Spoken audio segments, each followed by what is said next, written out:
I have frequently mentioned in this space my surprise at Popular Mechanics reporting about anthropogenic climate change. Popular Mechanics is not just for motorheads.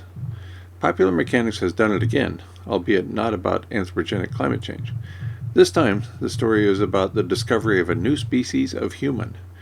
The discovery of a new species is generally cause for celebration, especially when the new species is closely related to contemporary Homo sapiens.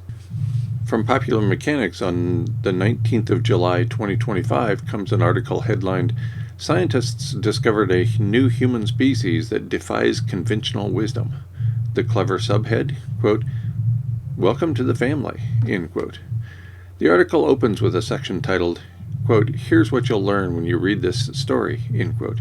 This section contains 3 bullet points. 1, quote, "Many known hominin fossils defy species classification, with the most famous example being the ever enigmatic Denisovans," end quote.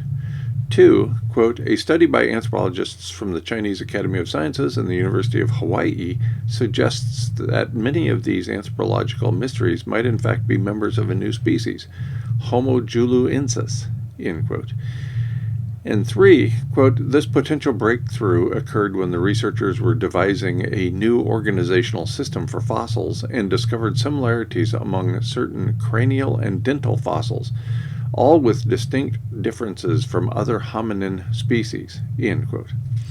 The article at Popular Mechanics then provides 3 paragraphs that explain the point of this article, links to peer-reviewed open access papers, and an introduction to the research team. Quote, "Although only one species of hominin, a tribe of the subfamily Homininae, exists on the planet today, good old Homo sapiens, the human family throughout more geologically recent Earth history was comprised of a complex tableau of members, and over the years, scientists have tried to get a clearer picture of that prehistoric story by excavating ancient human sites around the world.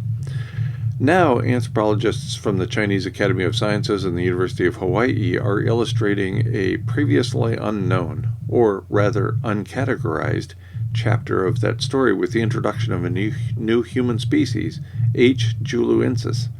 The researchers published the details of this new species in the journals Nature Communications and Paleoanthropology. H. juluensis, the name for which means big head, thrived in eastern Asia from 300,000 years ago to around 50,000 years ago, when the species died out. According to the researchers, this group likely hunted wild horses, fashioned stoned tools, and even processed animal hides to survive frigid winters. University of Hawaii's Christopher J. Bay said the breakthrough for discovering this possibly new species came when he and his team were devising a new system for organizing fossil evidence, end quote. Bay is then quoted from a press statement, quote, "Although we started this project several years ago, we did not expect being able to propose a new hominin, human ancestor, species, and then be able to organize the hominin fossils from Asia into different groups. This study clarifies a hominin fossil record that has tended to include anything that cannot be easily assigned to Homo erectus, Homo neanderthalensis, or Homo sapiens," end quote. The article then explains that this new species might not be new.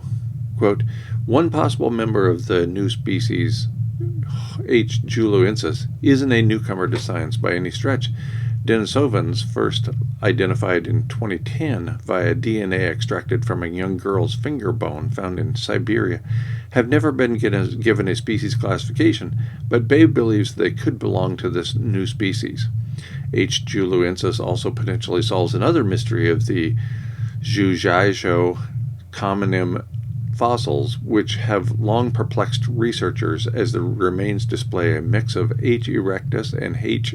sapiens features. According to a study by the scientists in the journal Paleoanthropology, these remains have been confused for a variety of taxonomic representations, but note the differences in the cranium. Spoiler, it's big.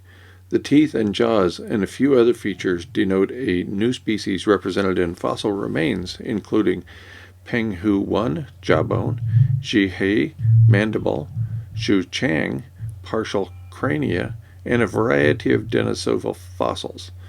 Although this is a convincing argument that these particular specimens belong to a previously unknown human species, more research will be needed before anthropologists bust out the "Welcome to the Family" banners. But because these fossils still defy species classification, it's likely only a matter of time before the hominin tribe increases by one or more. End quote. Denisovans, first identified in 2010 via DNA extracted from a young girl's finger bone found in Siberia, have never been given a species classification, but Bay believes that they could belong to this new species. H. juluensis also potentially solves another mystery of the Zhujiao hominin fossils, which have long perplexed researchers, as the remains display a mix of H. erectus and H. sapiens features. According to a study by the scientists in the journal Paleoanthropology, these remains have been confused for a variety of taxonomic representations, but note that differences in the cranium, spoiler, it's big, the teeth and jaws, and a few other features denote a new species represented in fossil remains, including Penghu 1, jawbone, Shi-He, mandible, Zhushang, partial crania, and a variety of Denisova fossils. Although this is a convincing argument that these particular specimens belong to a previously unknown human species, more research will be needed before anthropologists bust out the, quote, "Welcome to the Family," end quote, banners. But because these fossils still defy species classification, it's likely only a matter of time before the hominin tribe increases by one or more, end quote. I now turn briefly to the two peer-reviewed open-access papers. One paper was published in Nature Communications and is titled "Making Sense of Eastern Asian Late Quaternary Hominin Variability." Published on November 2, 2024, this paper was written by two scholars.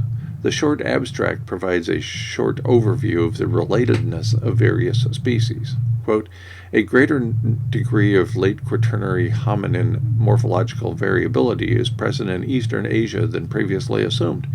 Indeed, a number of distinct populations are present, some that now have new specific names: Homo floresiensis, H. luzonensis, H. longi, H. juluensis. With this piece, we describe the various groupings based on the current hominin fossils record of Eastern Asia." End quote. The bottom line is provided in the final paragraph, which includes references to additional peer-reviewed papers. Quote, "Traditionally, the Eastern Asian hominin fossil record and our understanding of it has lagged behind the better-known late quaternary records from Europe and Africa. While work continues, it is quite clear now that there are a number of distinct morphologically different hominin populations present in East and Southeast Asia that are pene contemporaneous, some that now have new specific names: Homo florensis, H. luzonensis, H. longi, H. juluensis, with others yet to appear. The Eastern Asian hominin fossil record is an excellent example of how unilineal models of evolution, such as traditional multi-regionalism, cannot adequately explain the complexity in the paleoanthropological record, particularly during the late Quaternary.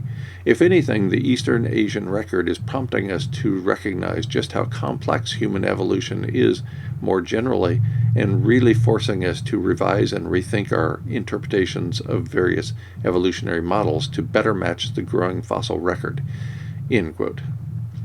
In Paleoanthropology, we find a paper published May 24, 2024, entitled "Special Issue: What's in a Name? Late Middle and Early Late Pleistocene Hominin Systematics." Created by two scholars, the abstract includes this daunting information. Quote, "Zhujiao, located in northern China, is an important paleoanthropological site because it dates to the late Middle Pleistocene and has a combination of hominin fossils, archaeology, and other vertebrate faunal traces. Unfortunately, since the Zhujiao hominin fossils were found in the mid-1970s, their taxonomic assignment has yet to be settled. Collectively, these fossils represent a new form of large-brained hominin, Juluren, that was widespread throughout much of Eastern Asia during the late Quaternary." End quote. This is obviously a very exciting discovery. Only infrequently do we learn of another species closely related to our own. Popular Mechanics again leads the way, this time with links to peer-reviewed papers in renowned sources.